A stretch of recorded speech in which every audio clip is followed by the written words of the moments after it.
How did Justice League do at the box office this weekend?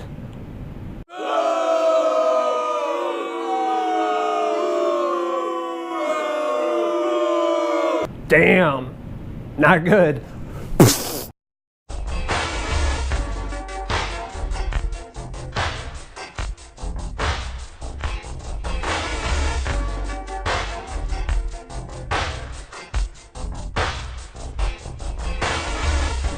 What's going on, friends? Logan Myers here for Cinephellas.com, and I'm talking about the brand new superhero film, Justice League. Justice League is directed by Zack Snyder. He had to leave production due to his daughter's death, and it was taken over by Joss Whedon. We all know Joss Whedon from the Avengers and the Marvel Universe. He's going to the dark side, showing up in the DCEU and taking over for Mr. Snyder. Justice League, we have Ben Affleck reprising his role as Bruce Wayne, old Batman.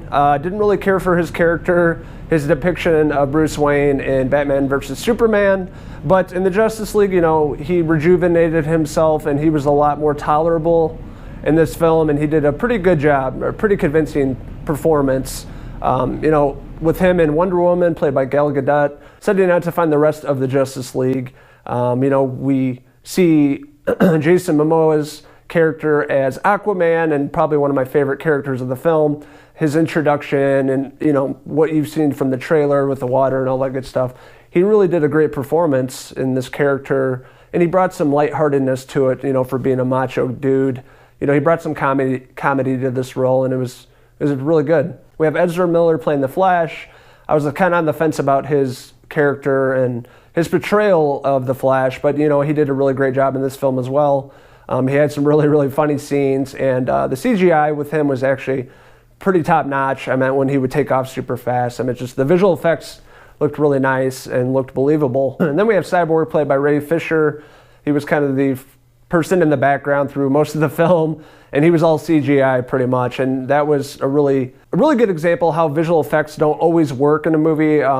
They had a lot of good visual effects in this film and a lot of really bad CGI, and you know, Cyborg just didn't look real, and, you know, the background CGI with his character, it just looked really fake, and his character was just there to help out in their certain situations, you know, and that was about it. So I didn't really care for his character, and it could have been the writing as well that kind of wrote him out. When you have all these characters finally meeting up and together, they're taking on the big bad Steppenwolf, and, you know, another example of the DCEU of making really bad villains that just are forgettable because they're just a big CGI mess. So with that being said about the villain, you know, the overall unity of the Justice League, of all these characters coming together, you know, their chemistry, you know, their personalities, it all worked. You know, it really felt like it was a tight-knit group of people that, you know, were meeting and are fighting together against this evil entity, Steppenwolf, and that really worked. And that was some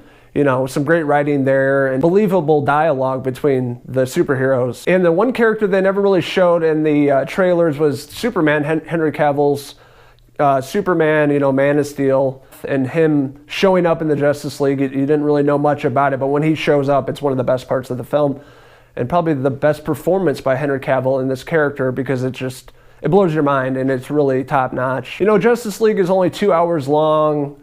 Warner Brothers wanted to make sure that it was right at 2 hours long. They didn't want to make another 2 hour, 45-minute long movie. They wanted to get to the point, and you can see that there's a lot of editing and cutting in this film. It's just really choppy. The pacing's all over the place. I mean, it's really pretty fast-paced, but just the editing, things didn't make sense. DC and Warner Brothers always want to do these extended cuts of the movie. The theatrical releases are always kind of choppy in the DCEU, it seems like.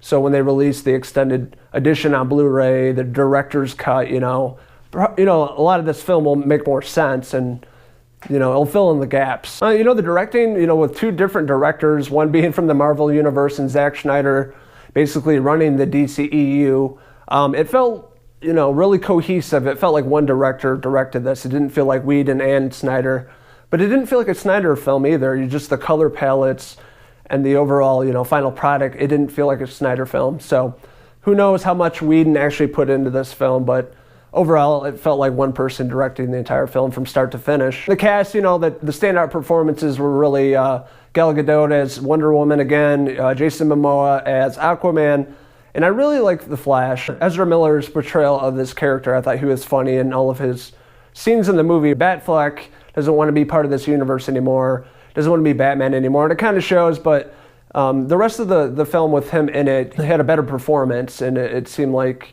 he was more into the role compared to the last film. And really the forgettable, characters in this movie, like I said, are cyborgs just because of the mess of CGI and the visual effects and just his writing into the movie. And like I said, the villain, Steppenwolf, it was just a mess and it was painful to watch.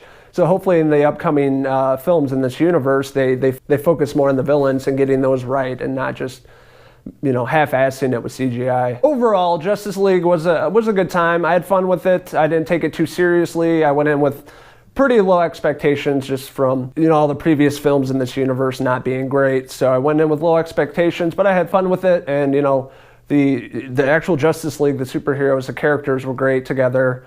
They had some really great action scenes at the end and throughout the film, and it was an action-filled movie. Like I said, it's not a perfect movie. There's a lot of flaws in it with the writing, the pacing, the editing, all that. It was a little messy, and the visual effects were messy. But, if you get past that and you love these characters, grow up with the DC comics and Superman and Batman and all them, you'll have a good time with this. You'll look past the flaws and just have a good time with it. I am giving Justice League a 3 out of 5 hair pieces. What did you guys think? Did you guys like Justice League? Did you have fun with it? Are you one of the haters on the internet and just talking shit about the entire movie? Let us know in the comments below, and don't forget to hit subscribe. This is Logan Myers signing out from Arkham Asylum. Ooh. Until next time, cheers!